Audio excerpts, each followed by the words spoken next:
Hello everyone, नमस्ते, welcome to my channel. लाउनुहोस् सँगसँगै ट्वाक्क परेको गाभाको तरकारी बनाएर रेडी गरौँ। यसको लागि मैले बारीबाट यो फ्रेस कर्कलाको पात टिपेर ल्याएको छु। अब त्यसलाई राम्रोसँग पखाल्ने र मसिनो गरेर काट्ने। यति गरिसकेपछि एउटा प्रेसर कुकर लिने र त्यसमा काटेको यो कर्कलाको पातलाई राखिदिने। त्यस सँगसँगै मैले यो फ्रोजन मसिनो गरेर काटेको चिप्ले भेन्टी र यो भिजाएको चनालाई पनि राखिदिएको छु। अब त्यसमा थोरै बेसार र स्वाद अनुसारको नुन राख्ने। यति राखिसकेपछि अब माथिबाट थोरै पानी हालिदिने र पानी राखिसकेपछि हामीले यसलाई चलाइराख्न पर्दैन।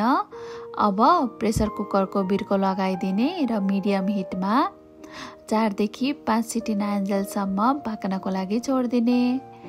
अब हामीले यसको ग्रेभी बनाएर रेडी गरौँ।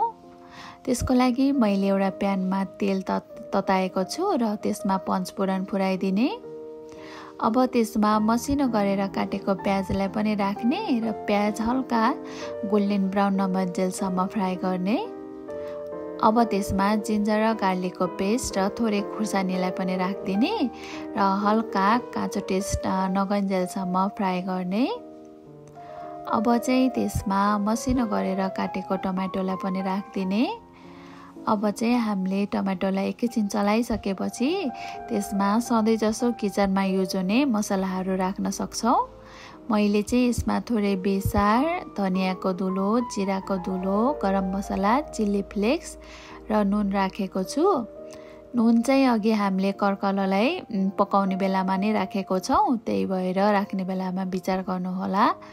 अब चाहिँ हामीले टमाटोलाई चाहिँ सफ्ट नभन्जेलसम्म पकाउनु पर्ने हुन्छ। ल हेर्नुहोस् त, यो लगभग रेडी भइसकेको छ र यो यत्तिको ड्राई नभन्जेलसम्म पकाइसकेपछि यो रेडी हुन्छ।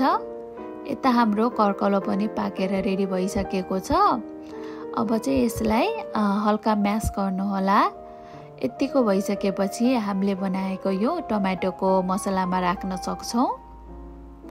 ल हेर्नुहोस् त, मैले यो सबै कर्कलोलाई मसलामा राखि पनि सकेँ र अब चाहिँ यो मसला चारैतिर नलाग्ने गरेर मजाले मिक्स गर्ने र मजाले मिक्स गरिसकेपछि अब चाहिँ हजुरहरूले कतिको ग्रेभी खानुहुन्छ, बाक्लो खानुहुन्छ कि पातलो खानुहुन्छ कि त्यही अनुसार यसमा पानी एड गर्न सक्नुहुन्छ।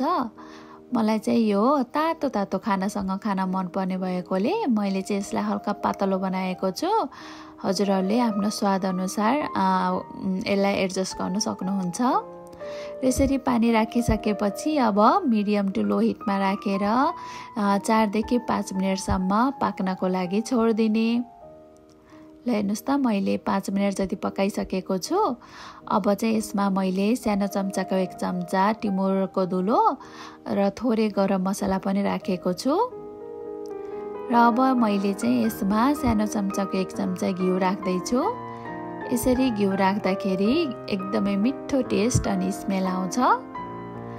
ल यो लगभग रेडी पनि भइसकेको छ र यसरी घिउ राम्रोसँग पग्लिन्जेलसम्म यसलाई मजाले मिक्स गर्दै पकाइसकेपछि हाम्रो यो गाभाको तरकारी बनेर रेडी हुन्छ। मैले चाहिँ यसलाई तातो तातो खानासँग सर्भ गरेको छु।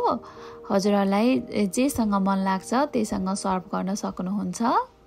यो एकदमै मिठो बनेर रेडी भएको थियो। हजुरहरूले पनि यसरी नै बनाएर ट्राई गर्नुहोला। Thank you for watching. By.